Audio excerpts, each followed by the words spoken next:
If you're in the market for a large body-on-frame family SUV that has traditional V8 power and not overwhelming amounts of tech, the Nissan Armada has been a pretty solid choice for the past 20 plus years. However, as you guys know, the current generation is one of the oldest vehicles in the market, debuting back in 2016. So for 2025, Nissan is finally ready to showcase an all-new third generation. As you can see, this is a pretty extensive, comprehensive redesign. We're talking about an all-new frame, all-new design on the outside, a brand new twin-turbo V6 under the hood, and a new interior with boatloads of technology that finally moves this vehicle into the modern era. So as you can see, this week we are out here in Nashville, Tennessee, because we're finally able to get behind the wheel of the redesigned 2025 Armada. And the big question I want to answer, for those of you who are looking for a traditional body-on-frame SUV from Japan, has Nissan managed to raise the bar significantly with the all-new Armada? Stay tuned to find out.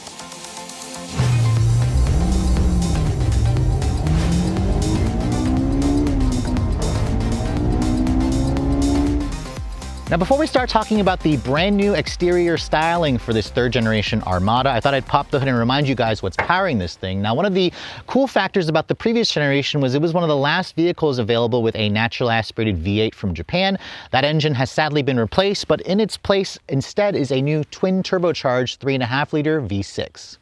Now, just like the Infiniti QX80 on which this is based, this new engine is technically not all new, but it shares the same VR engine family as the 3-liter twin-turbo and even a variation of the Nissan GTR motor. Obviously, it's been heavily modified for truck duty with increased torque, better durability during testing, of course, and carrying heavy loads. This 3.5-liter double overhead cam twin-turbocharged gasoline direct injection V6 makes 425 horsepower and 516 pound-feet of torque. That's about 25 more horsepower versus the old V8 and around 103 more pound-feet of torque, so it's a healthy improvement even though it's a smaller engine. It does have about 25 less horsepower, however, versus the same engine in the Infiniti QX80, and that's because Nissan has tuned this engine to run on on regular gas as opposed to premium. Fuel economy as of this filming has not been announced yet by Nissan, but it's rated at 1619 in the Infiniti version. I expect it to be pretty similar, of course, on regular gas. This has a 23.6 gallon fuel tank. You should expect around 400-ish miles of range once we get those final EPA numbers. Nissan doesn't quote a 0 to 60 time. We got just under 6 seconds when we tested the QX80. Top speed should be around 180 miles an hour, and this is a big SUV. It can still tow a maximum of 8,500 pounds, so that's the same as the old V8. And as this car sits, it weighs in at just over 6,000 pounds, so this is the heaviest version, I believe, of the Armada family. But let's go ahead and close up the hood here and talk about the exterior styling. Now, first of all, this color is called the Deep Ocean Blue Metallic. It is a no-charge option for the color. It is a beautiful dark blue with metallic fleck on it. You can see the styling direction of the new Armada belongs in the Nissan family, but you can also see Nissan's trying to introduce some new design cues here. The grille is large and in charge with the new Nissan logo proudly displayed in the center. It's kind of moving away from the V-Motion grille we've known Nissans to have for years. You can see there's lots of chrome in this trim because this is the Platinum Reserve, which is the more luxury-oriented top-of-the-line version. All Armadas come standard with full LED headlights with this kind of C-shape, dual C-shape for the LED turn signal and daytime running light. You also have LED low and high beams, and then down here you also get an LED fog light. Keep in mind there is a new Pro 4X off-road oriented trim that has a new unique front fascia with better approach angles thanks to a front bumper that doesn't protrude quite as low as this model. That's of course all for aerodynamics. Moving around the side profile, this vehicle did get a little bit larger versus the previous generation. Remember, it's built on a new body-on-frame design that has a 25% improvement in torsional rigidity. Wheelbase remains the same at 121.1 inches. Its overall length is now 209.6, so it's around a half an inch longer than the old Armada. Width has also been significantly increased by nearly 3 inches at 83.3, so that's going to give us way more interior space. Compared to the Infiniti, however, the new Armada is around 2 inches shorter in the overall length, and I believe it has to do with the bumpers where that length is being pulled out of. You can see the wheels. These are the included 22-inch wheels on the Platinum Reserve. They have a multiple spoke design. I actually think they're a little bit too busy for my taste, but I like the silver or the machine finish with the graphite gray finish. It's riding on a 275 by 50 R22 Bridgestone all-season tire. You have adaptive suspension is included on most trims. This Platinum Reserve also includes an adaptive air suspension, which allows you to raise and lower the vehicle by around 2 inches. Ground clearance is just under 10 inches when you guys have it in the lifted setting. You can see the wheel arch trim here is actually non-existent. It's nicely full paint finish. The Platinum Platinum, or I'm sorry, the Pro 4X includes wheel arched molding around the side to give it a more aggressive look. You can see this little fender vent here is functional. This is all for heat extraction, which is nice how it's functional. You also get integrated turn signal here with power folding mirrors, full 360 camera on the vehicle, and then you can also see, I like how the A-pillar there is blacked out. You can also get the option of a two-tone roof. My tester here also has the panoramic glass roof as well, which goes into the second row that allows some natural light to come in. You can also open it up to vent air. And then backing away from here, you can see it has that signature look with the floating roof design. This will actually be orange if you guys go for the Pro 4X. It certainly is a unique look to the side profile, and I really appreciate the boxy proportions of the new Armada. I think it actually looks better to me versus the Infiniti counterpart. Again, Nissan wanted to go with a more rugged, off-road, adventurous look with this vehicle versus Infiniti going with a more luxury-oriented design with its curves. You can see looking at the rear, it certainly is very upright and boxy. You have a full LED taillight design with LED turn signals, LED brake lights, reverse lights. You also have that LED light bar that goes across the actual tailgate. It's got the new Nissan logo there with the Armada boldly spelled out in the middle. And then of course, Platinum Reserve shows off the top trim level. The rear bumper is a little busy for me.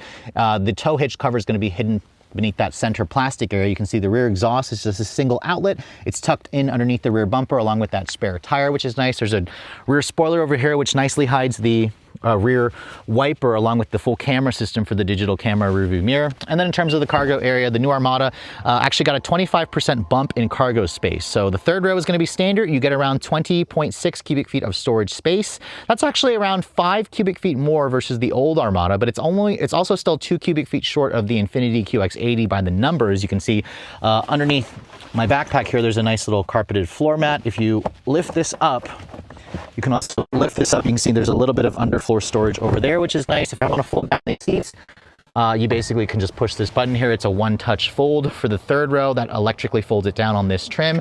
Nissan says the cargo capacity increases to around 56.3 with that third row seat folded. That's how most of you are probably going to have the vehicle when you own one of these. If you fold down the second row, Nissan says you get a maximum of 97 cubic feet of storage space, which is a pretty good amount. But however, the Infiniti QX80 offers a little over 100 cubic feet of space. This is more storage space than the new Sequoia, however. The Sequoia is like half the cargo space when the third row is up. But if you guys want even more, the Chevrolet Tahoe, I believe, offers a maximum of 122 cubic feet of space. So this is good, but it certainly isn't best in class, but it's still very usable. Now, I personally think Nissan did a phenomenal job with the exterior design of the all-new Armada, but what about the interior? That's where the company also wanted this to be a very premium environment. Before we get inside, however, let me show you guys the brand new key fob. You can see this is the newest key fob that Nissan's been putting in all their latest products. It's an evolution of the old key, which I thought was a great design. This is even better. I like the look of it with the new Nissan logo. It has your usual buttons here for lock, unlock, power open for the trunk, panic, and a remote start function as well. It's a nice key that fits nicely in your purse or your pocket. It also feels relatively high quality. As you approach the door handle, you can see, unlike the Infiniti, which has those retractable pop-out door handles, Nissan went with a more traditional pull-style door handle. There's a button here on the outside. If you push that button, that locks the door. The vehicle will also automatically fold in the mirrors. If you want to unlock the door, you have to touch the button again, and that will unlock the door for you. Now, my particular test car has the deep ocean blue metallic exterior with the almond quilted leather interior with the chai contrast stitch. So this kind of beige interior with the two-tone look definitely has a very upscale premium vibe to it. This interior color is exclusive, I believe, to the Platinum Reserve trim with the kind of chai contrast stitch, the diamond quilting. These seats look like they were pulled directly out of the Infiniti QX80, although the Infiniti in the Sensory trim has that available red leather with the speaker around the headrest. Obviously, that's not available here on the Armada. These seats adjust in 12 different ways. They are heated, ventilated, and they include a two-person memory with a massage function on both the front seats. So the massage function is only on the Platinum Reserve. This is the only trim to get that. And it certainly offers the same type of massage that you get in the Infiniti version of the car. The door panel, as you can see, has some beautiful materials, real leather stitching where it's nice and padded on the upper portion here. Padded leather down here where you'd rest your elbow. There's kind of like this metallic look plastic here with silver painted plastic door handle here, as you can see. Hard touch plastic down here with some additional storage. And then this car also comes with the new 12-speaker Klipsch audio system with around 504 watts of power. It's not quite as good as the 24-speaker setup in the Infiniti, which again has twice the speakers, but it also sounds good. It's an improvement versus the old Bose system, which technically had 13 speakers in the previous generation. Now, stepping inside, you can see no retractable power running boards, just fixed in position running boards. There's also a nice little grab handle here. As I pull myself in to get into the vehicle with nearly 10 inches of ground clearance, it certainly is a high step. But once you get in here and shut the door has a nice solid sounding thunk. Remember, this is built off of a stronger and stiffer new body on frame chassis. Now, starting the vehicle up, you can see start stop button is right here where you'd expect it to be. And this vehicle is not a hybrid or a mild hybrid, so it kind of just fires up to life with a traditional starter chime noise. But once you turn the vehicle on, this interior is going to be very familiar, especially if you've been in the new Infiniti QX80. In fact, all Armadas come standard with twin 12.3-inch displays for the instrument panel and the center stack. Now, this is the Platinum Reserve. If you guys go for the Platinum, the Pro 4X, or the Reserve trim, you'll get the twin 14.3-inch displays. So there's a 14.3-inch display here and a 14.3-inch display here that runs off of Google with wireless Apple CarPlay and Android Auto. It also has over-the-air updates. The steering wheel, as you can see, is different for the Armada versus the Infiniti. I love the contrast chai stitching here for the airbag cover, the cross stitch for the wheel. The leather also feels really high quality. I love the feel of it. You have a power tilt telescoping wheel. I believe Nissan includes that if you guys go for the SL trims and up. This is part of their Pro Pilot Assist 2.1, which is a $3,000 option on this model. Pro Pilot Assist 1.0 is standard on all versions of the Armada. This basically allows the hands-free function. We'll try to show you guys that in the driving scene. You have paddles behind the steering wheel to control the 9-speed auto, and lots of buttons over here to control the infotainment display or the instrument panel display, your audio controls, your cruise control information. You got a heads-up display as well on this trim, which is nice. And then in terms of the materials on the dash, you have the same beautiful leather coming onto the actual dash here and to this upper portion of the dash here, where it's all soft touch injection molded plastic. I love the way the screens look as well. It just has a really high quality finish. There's some aluminum look trim along with some light colored wood that you're gonna find over here. I don't believe this is real wood. Actually, it looks real, but it feels fake when I'm touching it. You also have multi-color ambient lighting, I think 64 different colors.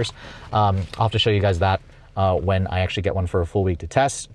I can show you it at night. You can see the center stack here is different versus the Infiniti because you actually have traditional hard buttons and dials versus the touch controls for the climate in the Infiniti, which I actually really appreciate this. You can see this is your drive mode selector between a snow, a standard, an eco, a sport, and a tow. There's also several different off-road modes like rock, sand, mud, ruts, going back to snow. So this again is very nice how it's a traditional dial. This controls your 9-speed automatic transmission. So if I push the reverse button here, you can see there's your full 360 top view camera system with trajectory, cross traffic braking, pedestrian detection, all that natural stuff that you expect. You can also change it from multiple views, go to a wide angle view there. The quality and the resolution is also phenomenal. So I love the fact that Nissan has really stepped up their game. And this vehicle also has that feature from Infiniti where you have that see-through view hood. So if I want, you can basically push on this button here. You can see that gives you a full view of like what's around the vehicle through the hood. If you want, you can also go to like a 3D view here, but let me go back over here. I want to push this little button here. You can see this, just like the Infiniti, it gives you that ultra wide angle view where you can kind of connect and stitch the big screen into the instrument panel. This is a class exclusive feature, and it basically allows you to kind of see around obstacles, see around blind spots if you're pulling out of an intersection here.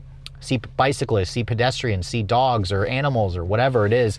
This is a wonderful feature. I believe it's included when you guys go for the higher trims. I was really surprised to see Nissan including that from the Infiniti QX80. So again, there's another reason to just pick this over the Nissan counterpart of this vehicle. Now, getting out of the camera system here, you can see the rest of the infotainment display runs off of Google. I'm not going to connect my phone right now because I'm using it to actually record and it'll mess up the audio, but you can see the software behind it is pretty easy and quick and snappy. There's the built-in embedded GPS function. The Apple CarPlay will basically take up almost the entire screen here. This vehicle also has a built-in dash cam. If you pull this up, you can see this allows you to basically have a dash cam in the front and in the rear of the vehicle where you can record events in case there's an accident. You need to record that. There's also an inside camera view where you can basically take a selfie if you'd like, and that's kind of a cool little feature that I really like that from the Infiniti QX80. It goes again with today's modern era that a lot of families really like. But overall, the infotainment system is definitely one of the better ones in the industry. Really like the twin 14.3-inch displays. Now down here you can see traditional vents. You have a trailer brake controller here. Remember, this vehicle tows up to 8,500 pounds. You also have your adjustable air suspension button here with your auto start stop defeat. This allows you to switch the four-wheel drive system between auto, 4 high, and 4 low. Remember, the Infiniti does not have a 4 low function. This is where you'd find the locking rear diff if you had the Pro 4X trim.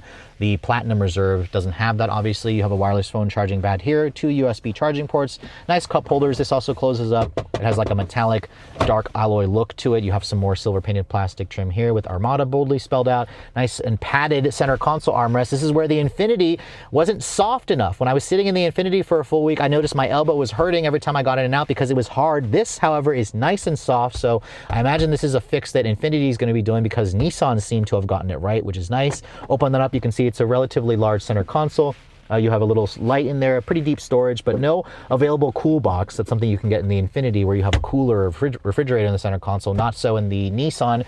The seats, like I mentioned, this is the upgraded quilted leather in the almond with the chai contrast stitching. The seats themselves are really plush, supportive. They hold you in place quite nicely.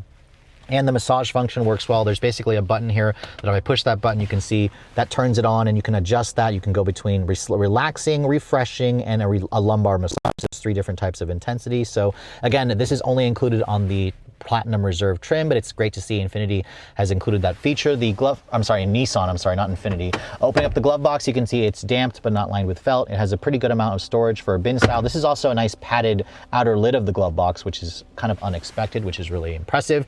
But overall, as you can see, this one that I'm driving is a pre-production model, but I didn't see any issues in terms of build qualities, not a single squeak and rattle. Everything also fit really well, so you can really tell Nissan poured their heart and soul into this vehicle, and it's their flagship SUV. And I think a lot of people are going to be really impressed, especially if you're coming from the previous generation. Now moving into the second and the third row, remember this is a flagship family SUV, and this is where Nissan really worked hard to give people more luxury, more space, more comfort, and you really are going to notice it, especially on this Platinum Reserve. You can see this trim includes the captain's chairs as standard. You can option into a second row bench seat if you guys would prefer. That will increase the seating capacity to 8 versus 7 in this model here. If you guys want the captain's chairs, they are basically available on all the trims except for the base SV and the Pro 4X. The Pro 4X and SV only come with the second row bench seat, but as you can see, these captain's chairs here have the same beautiful quilted almond leather with the chai contrast. These seats are also heated. However, unlike the Infiniti QX80, you cannot get these with the heat and ventilation and massage function, nor can you get the heated third row in the Nissan. So that again keeps you heading into your Infiniti dealership to get all those extra luxury touches. The door panels back here are the same high quality real leather on the upper portion here with the metallic look trim, this metallic accented door handle, nice and padded over here where you'd rest your elbows. Down here, lots of storage, but also some hard touch plastic. The one thing I noticed this car is missing, retractable sunshades. So is the Infiniti, it's missing that, but the old Armada had retractable sunshades. So I'm not sure why Nissan forgot that option. I really think it's a feature that they need to hurry up and put back on this vehicle because that's something that families really prefer. Now getting inside, you can see nice grab handle here that helps short people like myself get in. And then once I'm in here and shutting the door, you can see Nissan says there's around 39.5 inches of legroom back here. 39.5 is certainly a good amount. However, it's around 2 inches less versus the previous generation. I believe Nissan took that space out and put it into the third row because the third row has a lot more legroom as well. There's a nice almost flat floor here, which is great. You have your own tri-zone climate control system back here. You also have your heated seats, 3 levels. There's an empty button here where cooled seats could have gone, but obviously they had to save that for the QX80. You can see there's 2 USB-C charging ports, an actual power outlet there, which is nice, along with 2 more USB charging ports here and more cup holders over here. There's a nice armrest here that you can also kind of adjust the height of the armrest. And then these seats, they do have the ability to slide forward and back. That's with it all the way back. And then you can also do a recline, which the recline, as you can see, this is the max recline that you can do, which is pretty nice. The headroom space, as you can see, the panoramic sunroof does take up a little bit of your headroom space if you guys are a little bit taller. You do have your rear seat air vents located here on the ceiling, along with some map lighting here that's touch responsive for the LED map lighting, which I think looks good. You have your grab handle here, and then the sunroof, as you can see, comes only into the second row of the vehicle. And I like how you have a console here, but you still have a nice little pass-through if you need to get into the actual third row area. Now, speaking of the third row area, let's go ahead and show you guys that, because Nissan has basically redesigned the seat mechanism and how it flips forward. So previously, if you guys had a child seat anchored here, you had to actually remove the child seat if you wanted to fold the seat forward to get into the third row. That is no longer the case. You basically pull on this little lever here, and you can see the seat will actually kind of tilt forward and slide out of the way, where it will allow you to keep a child seat anchored into position there, which is nice. You can see the third row area does have the ability to seat 3 people across. I'll go ahead and get back here and show you guys what that space is like. You can see, slide my butt over here to this side, and then we'll go ahead and we'll push that headrest up. You can see Nissan says there's around 33 inches of legroom back here. That's again around 4 more inches of legroom versus the previous generation. I suspect they took that out of the second row area to give you more third row legroom space, which is a good decision, because now you can actually fit full-size adults back here. My knees aren't even touching the back of this, and this is all the way back. You can see the vehicle is wide enough to sit 3 people across. In terms of headroom space, you can see there's a little kink up into the roof, which gives you a little bit more headroom, but at 5'7", my head does come pretty close to the ceiling. There's also third row air vents back here, which is nice. You have more LED map lighting. There's also the ability to kind of power recline the seat back here, which is nice. That's included on this trim. You also have a power outlet here, USB, some cup holders, same thing on the other side over there. There's also a pretty big window here that allows you to have a nice view. This is nice because even some competitors have a slightly compromised view from the third row, which is good if you get car sick, you need to see that nice view. But overall, as you can see, the third row can actually fit full-size adults, and this is pretty comparable with a lot of its competitors, but it should also have more space versus its main Japanese rival, the new Toyota Sequoia. So the day has finally arrived. We are behind the wheel of the fully redesigned Nissan Armada. This has been a long time coming for Nissan. Of course, when we saw the all-new QX80, we knew that the Armada wasn't too far away. Now, of course, the big news with this platform, with this new generation, is the powertrain. Instead of the old 5.6-liter V8, Nissan has swapped it out with a 3.5-liter twin turbocharged gasoline direct injection V6. It's essentially almost like a variation of the engine that we find in the GTR. Of course, it's been totally modified for truck duty. Let's go ahead and test out what we can get 0 to 60 wise. We have the vehicle in its sport mode here. We'll go ahead and brake torque it.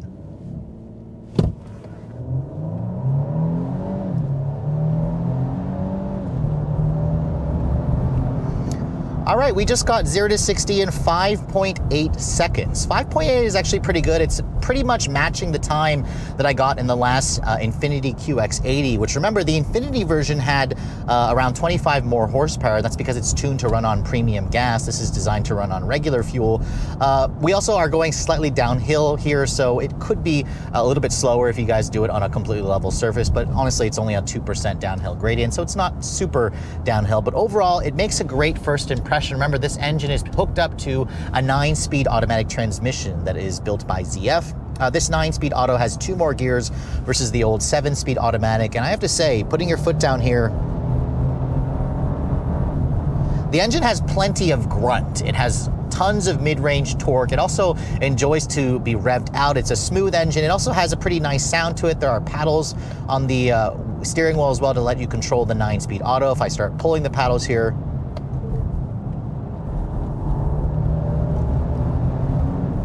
the paddles are a little bit slow to respond when you are using the paddles, but most people in this segment are going to use the paddles anyways. But what you are going to notice when you're driving around in sport mode here, it just is a really responsive feeling transmission. The engine is also smooth. It really is a great partner for this vehicle in general. So if you guys are going to be missing the V8, or you think you're going to be missing the V8, you're not going to really be missing it. You may just miss the sound of the V8, but this twin turbo V6, I like the sound, but more importantly, I like the pull of this engine. It really just puts the Armada back in the segment, because the old V8, while it was quick, I don't remember off the top of my head what I got in the last V8 in terms of 0 to 60. This V6 is just smoother. It's going to get slightly better gas mileage. Of course, we don't have the final fuel economy figures just yet, but let's go ahead and switch the drive motor back into its standard setting. I had it in sport earlier, and I noticed the adaptive air suspension in this car in sport mode, it's got adaptive dampers as well, definitely makes it feel like it's a little bit on the stiffer end when you guys have it in the sport setting. Going back into the standard mode, you can feel the suspension get a little bit softer, the steering gets a little bit lighter. And overall, this is a really nice vehicle to drive. It's still a body-on-frame design, although Nissan has said that the torsional rigidity is up by 25%, the lateral stiffness is up by 57%, and it's still a body-on-frame design, but we also do have an independent front and rear suspension on this vehicle. That's something that the new Sequoia does not have. The Sequoia has a live axle in the back, and this is where the Armada's ride quality and refinement is just markedly improved. I mean, just like the previous generation, which was honestly a pretty good vehicle out on the road, this new version has that refinement that the Sequoia just doesn't have in its ride quality. I mean, of course, I'd have to drive the two vehicles back to back to get a full on comparison between the two, but just my initial first impressions, I'm liking the way the Armada feels. The ProPilot Assist 2.1 is going to be available on on upper trims if you guys want to get that. It basically gives you hands-off driving but eyes on the road driving, which if I get a chance to test that out, I will, but I'll have to wait as well until I get one for a full week to do my full battery of tests. But I mean, in terms of quietness and refinement, this is where the new Armada, this particular Platinum Reserve trim, basically almost makes you think that you're driving an Infiniti. I mean, the Infiniti QX80, I found the ride quality and the luxury feel to be good, to be actually excellent, and this kind of emulates that, and that's really impressive considering the fact that the Armada is significantly cheaper. I mean, I'm sitting here getting a massage in these 12-way power adjustable front seats with the semi-aniline leather. It feels really nice. The seat massage works well. It's comfortable. These are the zero gravity inspired seats, so they have like a memory foam feature. So I imagine on a longer road trip, this will be a really nice place to spend time, which is where people who drive Armadas are going to be spending most of their time. I mean, in terms of visibility, I'm sitting here with this really nice commanding view of the road, going around these corners. The steering doesn't really offer much in terms of feedback, but it is relatively quick and precise. As you can see, it's been raining here in Tennessee, so the roads are a little bit damp, but when I turn the wheel, you can see for a body-on-frame vehicle, it actually responds pretty quickly. You just feel a lot of body lean because the vehicle's suspension is obviously designed for comfort. In terms of noise, there is a little bit of road noise coming in. I do want to point out we are driving a really early pre-production model. But these 22-inch wheels, they do a good job of soaking up the bumps while also looking good. The suspension does a good job of, isolating you from those imperfections as well. And then in visibility, you can see out of the front, the side pretty good. There is a relatively big A-pillar here that I'm noticing. The view out of the back is excellent from that digital camera rearview mirror. Without it, you can see the view out of the back is a little bit, actually not really compromised. If you have the third row head restraints up, it's going to block your view, obviously, but fix that, obviously, by just switching it into the digital camera rearview mirror portion. Now, in terms of fuel economy, I'll have to wait until I get one back home for for a full week to test out the fuel economy. Nissan didn't have final numbers just yet available. 1619 is what the Infiniti version gets. I imagine this car should be pretty similar, unless you're looking at the Pro 4X trim. I'm thinking the Pro 4X will probably get slightly worse fuel efficiency. But overall, its on-road dynamics of the Armada are certainly among the best in the segment. I mean, most of the other competitors in the segment have an independent rear suspension with adaptive dampers available as well. Obviously, the Armada's wheels aren't quite as large as like the new Chevy Tahoe or GMC Yukon, which has 24-inch wheels. And I noticed that those vehicles can definitely have a more firmer ride quality. But for those of you who are looking for a family-style, body-on-frame SUV that can tow heavy loads, that can actually fit, people in the third row and a lot of their stuff as well. The new Armada definitely does that better than the Sequoia. Do I wish Nissan offered like a hybrid powertrain? Absolutely. Nissan is working on a hybrid powertrain at some point. But, for those of you who like the styling of the Infiniti version or like the chassis in general, but you prefer something with a more rugged, traditional feel at a significant price discount, once you get this new Armada out on the road, getting out on the highway, I think most people are going to be really surprised with how refined this vehicle feels. Especially, if you guys are coming from the old version. The old version was one of the oldest body-on-frame SUVs out there, which was kind of a good or a bad thing if you guys prefer something that's more traditional that, is going to have proven reliability. I mean, this vehicle is obviously built in Japan. It shares the same architecture with the Japanese market Nissan Patrol. So I like the fact that Nissan has essentially unified the two vehicles. There's not really much in terms of differences. But getting out on the highway here, let's briefly talk about the highway composure here. This is where I'm noticing the ride quality is nice. We'll switch the drive mode here into its eco setting here. Everything is now in its softer suspension setup. Going at around 65, 70 miles an hour. This thing cruises really nicely. The seats are also still supremely comfortable, and I'm also still sitting here getting a massage, which is a nice feature. This is something that Toyota didn't offer on the Sequoia at first, although I think they just now offered it for 2025. Haven't had a chance to try out the massage feature in the new Sequoia, but it just amazes me just how luxurious and how nice this particular segment of vehicle has become, and it really shows that Nissan is serious about, taking a bigger market share in this space, and I definitely think that they're going to be able to do so in this brand new Armada. But let's go ahead and try out the ProPilot Assist 2.1 really quickly. I'll go ahead and I'll turn the system on. We'll adjust we'll turn it on by pushing this button over here, and then we'll hit the set button here, which, as you can see in the instrument panel display, it actually does show you exactly what it's seeing in terms of the vehicles that the cameras and the radars are picking up. As you can see, the Pro Pilot Assist allows for hands-off driving. So as you can see, earlier it was green, now it is turned blue. And as you can also see, it will initiate lane changes for you. It'll recommend lane changes for you. So it says check traffic, keep my hands on the wheel, but it's checking the traffic, and then it's automatically, I can feel it actually automatically moving the vehicle over into the right lane. And then once you have it set back up in the middle, right now it's showing green, telling me to keep my hands on the wheel. So even though we're going around this corner here, it's not allowing me to go full hands off. But remember, there's also a camera that watches my face to make sure that I'm also paying attention to the road, make sure that I'm alert, ready to kind of take control as necessary. So in terms of, hands-off driving, this is where GM is a little bit ahead, I think, in terms of Super Cruise. Blue Cruise on Ford vehicles is also pretty impressive, because I'm still requiring to put my hands on the wheel right now. Eventually that will turn blue to let you know that you can go hands-off driving. But again, this is a new technology that Nissan didn't even offer on the previous generation Armada. And right now it's turned the system off because I've basically told the system I'm going to take control there. So for those of you who are coming from the previous generation to this new version, you're going to really find a lot of additional technology, especially when you guys look at the camera system, the driver assistance systems, the luxury features. So this is obviously a big change for Nissan for the new Armada, and I think it's a change that's most welcome, and it really should help bring this vehicle up to full levels of competitiveness, because as you guys know, this space of vehicle, this segment of vehicle, is one of the fastest growing and hottest segments that any manufacturer could compete in. So like I said, we've been waiting nearly a decade for Nissan to finally give us an all-new third generation Armada, and I'm really happy to say that the company has pretty much pulled out all the stops here. I love the fact that they've basically simplified the Armada and the Patrol. The Japanese market Patrol, as you guys know, has always been widely different versus the Armada that the US has gotten.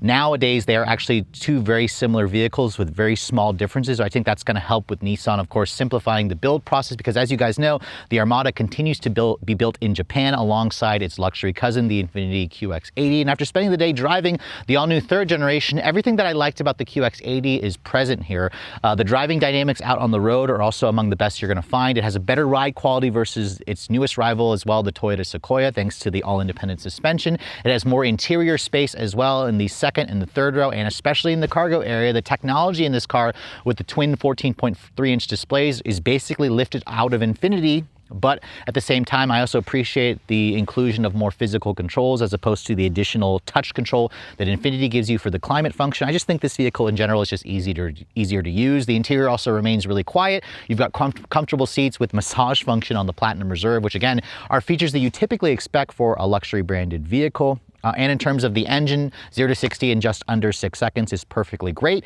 Although I really wish Nissan would offer this vehicle with a hybrid electrified powertrain. That would certainly help improve the fuel efficiency. We'll have to wait and see what the final numbers are going to be at some point when Nissan eventually announces that as we get closer and closer to that on sale date. Now, speaking of which, if you guys are looking to get your hands on the new Armada, they are heading to dealerships now as we speak. Nissan promises they'll be on sale by the end of this year, which it's basically early to mid-December. It should be a couple of weeks from now. And pricing for the vehicle has already been announced. Nissan has actually managed to basically include all of this additional technology, power, luxury features, and they've also kept the price the same as last year's model, which is not an easy thing to do, especially in today's day and age where everything has just gotten so ridiculously expensive. Basically, if you want to go into a base SV trim with two-wheel drive, it'll cost you $56,520. That's actually the same price, like I said, as last year's SV version with two-wheel drive. If you guys want four-wheel drive, it'll cost you an extra $3,000 more. Most of you are going to step it up to the SL trim, which the SL is about $6,000 to $7,000 more expensive. So look at around 67, 68 grand for a four-wheel drive SL trim. Those of you who want to go to the new Pro 4X off-road oriented trim, you're going to be paying at least 74 grand. That comes standard, of course, with four-wheel drive. So it's only around $1,000 to $1,500 more versus a comparable Platinum four-wheel drive version. This Platinum Reserve that I'm showing you, however, comes in at the most expensive variant at $79,990. So just under 80 grand for this model here, being the fully loaded. When you add in the destination charge and the Pro Pilot Assist 2.1 option, which is $2,900 extra, my particular test car stickers in at just under $85,000. I know 85 grand is definitely a lot more versus the previous generation. At the top end, this vehicle is around 5 grand more expensive, which that's kind of understandable given the amount of technology. However, you should notate If you're looking at the new Tahoe, the new Sequoia, the new Expedition that's upcoming, this vehicle is between $5,000 to $10,000 less expensive at the top end. So that's something to keep in mind. The Armada is still very much the value-oriented choice, and at around 84 grand, this is essentially topping out where the Infiniti QX80 starts at around 82 grand, but it also gives you most of the features, a little bit less power, but I personally like the styling and just the feel of this car more than the Infiniti. That's going to come down to the personal preference. This is again more of an adventurous, rugged vehicle, especially with the Pro 4X versus the more road-going, luxury-oriented, curvy nature of the QX80. So overall, I think Nissan has knocked it out of the park with the new Armada. This is going to be a hot addition to their new lineup, which the company desperately needs a bunch of new product to help increase their sales. But with all that said, hope you guys have enjoyed my full overview on the brand new 2025 Nissan Armada and the Platinum Reserve trim. If you're also looking to see the latest cars I'm testing, be sure to follow me on Instagram at redline_reviews, like us on Facebook, and as always, guys, please keep subscribing to the Redline Reviews YouTube channel for all the latest reviews. Thank you so much for watching. I'll catch you all in the next video.